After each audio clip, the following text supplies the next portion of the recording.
Next, there's more fallout surrounding South Carolina Representative Joe Wilson, who shouted, "You lie," during the president's Tuesday night address. He's apologizing, but many on the right are rallying around him. Here's CBS News correspondent Nancy Cordes with the latest. Nancy, good morning. Maggie, good morning to you. That's right. This two-word outburst was threatening to overshadow the president's entire address. Wilson said he's sorry, but now he says he thinks there's a double standard going on because he's not the first person to criticize a president.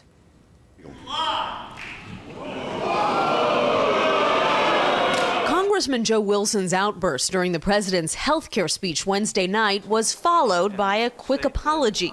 My statements were inappropriate. But in a new interview, Wilson says he's been treated unfairly, that Democrats didn't get criticized as heavily when they made disparaging remarks about President Bush. I respect the office of the president, but I believe that they do have a double standard. Both sides have capitalized on the controversy. Wilson's Democratic opponent, Rob Miller, has raised hundreds of thousands of dollars, while T-shirts and bumper stickers supporting Wilson have sprung up too. In his home district in South Carolina, the reaction was just as polarized. Thought it was okay that he stood up for what he believed in. I thought it was very rude and very disrespectful. Democrats as well as Republicans would love to just move on from this. Democrats because they feel it's drawing attention away from the president's health care message, and Republicans because they want to be defined by their message of opposition and not by bad behavior. Maggie? CBS's Nancy Cordes. Thanks, Nancy. Congressman Wilson's son, Alan, who's running for Attorney General of South Carolina, joins us this morning from Mount Pleasant. Good morning to you, sir. Good morning, Maggie. Thank you for having me on. Oh, you're very welcome. Last night, your father said, quote, "I do apologize for speaking out, but what the president said was not accurate." So is your father sorry for what he said or just where he said it?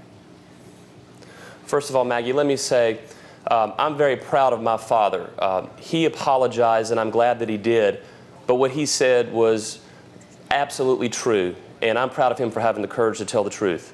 So then rather than apologize, did he consider embracing this and saying, you know what, I'm tired of the political correctness and the phoniness. People should just be able to say what they really feel? Well, Maggie, first I want to say this. We should look at the facts. The comment that triggered my father's remark was when the president said that tax funds would not go to insuring illegal aliens. And if you look at the facts, several weeks ago, Democrats in Congress twice voted down amendments that would have required citizenship verification. The Congressional Research Service confirmed that illegal immigrants under this bill could easily be insured under the President Obama's health care bill. Well, it said that they would be allowed to apply, but they wouldn't be allowed to, they would be barred from the subsidies. Maggie, I'm running for state attorney general, and I've been in law enforcement for years. And as a prosecutor in law enforcement, and by the way, law enforcement means you have to be able to enforce the law.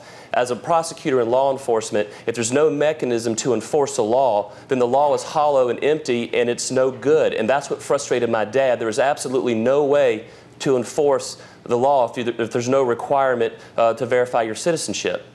So should he have apologized? If you're supporting him, and apparently others are as well, why the apology? Like I said, I refer back to Dad's original remarks when he apologized to the president, which I'm glad that he did, and I'm glad the president accepted them. He apologized for the timing of the remarks, but the substance of the remarks are still substantively true. Your father's Democratic rival, Rob Miller, has seen a huge influx of campaign donations since your father's remark. Is your father worried that this could cost him his seat? And if so, would it have been worth it?